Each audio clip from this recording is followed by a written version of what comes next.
July was admittedly a little bit stale in terms of new MMOs. TemTem Showdown, a couple mobile games, a few beta tests.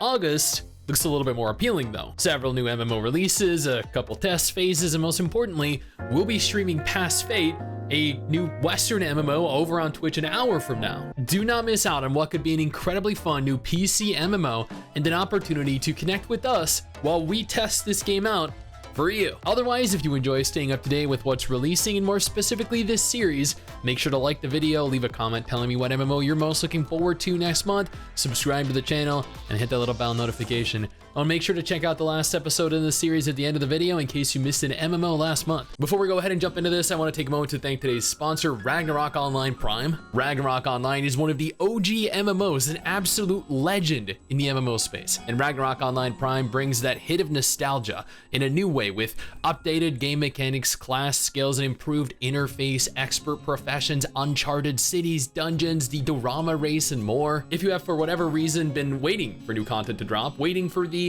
Prime opportunity here to jump into the game and test it out, this is your opportunity. Ragnarok Online Prime is the most recent version of the classic Ragnarok MMO.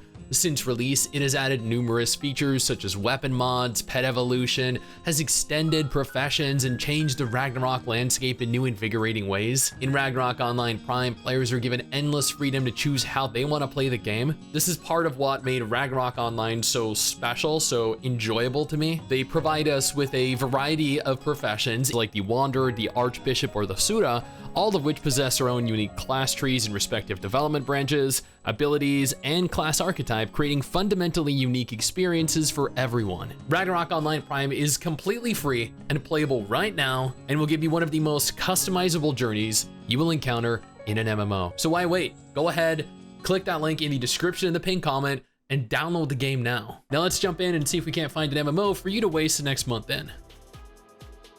Let's start this off with Wayfinder. Wayfinder is an MMO that Mystistics covered during its NDA test phase, with special permission to share footage once the embargo for the game was lifted. And although it has suffered numerous delays since it announced it was launching this year, it is entering into an early access state as of August 15th. To play the game, you will be required to purchase a Founders Pack, although the studio confirmed that the MMO will be going free to play once it does launch out of early access. So it might be best to just wait it out, since from what I've seen, and I know this might upset a few people, but it is my honest, objective opinion here. From what I've seen, I don't think it's really worth the $20 to $150 that they're charging for packs. Mrs. Sticks, she really enjoyed the game though, and I genuinely think that it does look like a lot of fun. Ilysia is a VR MMO that has had its fair share of issues over the last year or two. It has been accused of stealing assets from World of Warcraft. They've spent months completely silent, but as of yesterday, the studio has confirmed that they are ready to enter a major test phase running from today until the 30th. If you happen to miss out in this test phase though, they have confirmed that they'll be holding a follow-up beta very shortly after, likely in August, so I'd urge you to keep your eyes peeled or keep your eyes on the channel. Either or, both work. I didn't even know that Dawnlands existed until just last month when someone DM'd me the trailer for an open beta test that was going live at the time. And to my surprise, it turns out the open beta was in preparation for the full launch on August 8th. Dawnlands is an open world survival and yes, open world survival crafting MMO. I know, but I digress. It is set in a fantasy world. It's bright, it's vibrant, and honestly, it feels a lot like Craftopia, but on a larger multiplayer scale and with much worse combat. It utilizes an action combat system, has players forage for resources, surviving a dangerous world with other players, building towns, rebuilding towns after they're destroyed, quitting and re-rolling on a new server that isn't overrun with toxic PvPers, ruining the experience for everyone else. You know, survival games. Dawnlands is launching fully cross-platform between PC and mobile devices, and given the gameplay during the test phase, I feel like this is far from ready, unless they've touched that up significantly, which I doubt. Nevertheless, it could still be a very fun little side game. Pantheon: Rise of the Fallen has been an MMO in active development for what seems like the better part of a decade. After numerous short-term test phases, it looks as though the devs are preparing to fully launch into pre-alpha testing. This pre-alpha test phase will persist for 24 hours and will begin on August 12th through August 13th. The full pre-alpha launch will be in September and will be set in a persistent world rather than being online for a 24-hour period.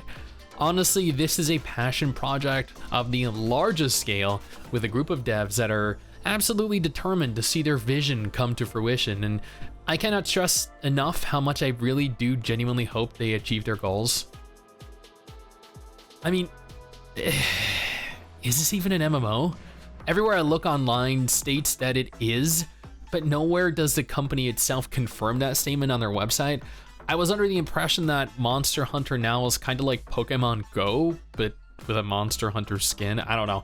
I'll let you guys be the judge of whether this is considered an MMO to you or not. For those of you that believe it should be, well, here you go. For those of you that believe it shouldn't be, well, just ignore this, I guess, and move on to the next game. Regardless, Niantic has opened pre-registration for the upcoming game, allowing players to opt in for some sweet rewards before it launches. Typically, I don't include mobile exclusive MMOs in these lists, but this is a Monster Hunter title, so I mean, come on. Ashfall is an MMO that has the potential to be a very unique title. It is a post-apocalyptic shooter. We really don't have many of those, but at the same time, it looks kinda, I don't know, hit or miss.